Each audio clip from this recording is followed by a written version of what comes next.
Hello guys and welcome to the Ministry of JavaScript. In this video we are going to be learning about the flat method of an array. As you can see right over here on the screen, we do have an array with the sub arrays in it, right?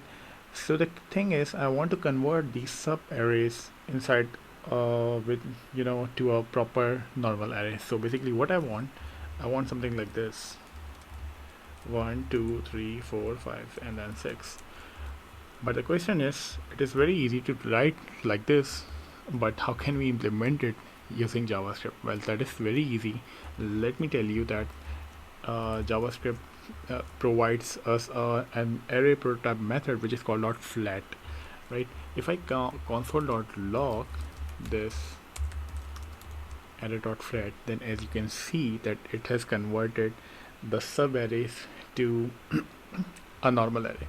But let's suppose we do have another subarray inside subarray, let's say 11 12. Then right over here, when we are looking at the results, then we are seeing that our subarray does exist. How can we deal with this? That is very simple. You can just come over here and write infinity. As you can see, that is it. So when you want to convert any kind of array with a subarrays to a normal array, then you can use this flat method. So I hope this will be useful for you, and that's it from this video. I will see you in the next one. Have a nice day.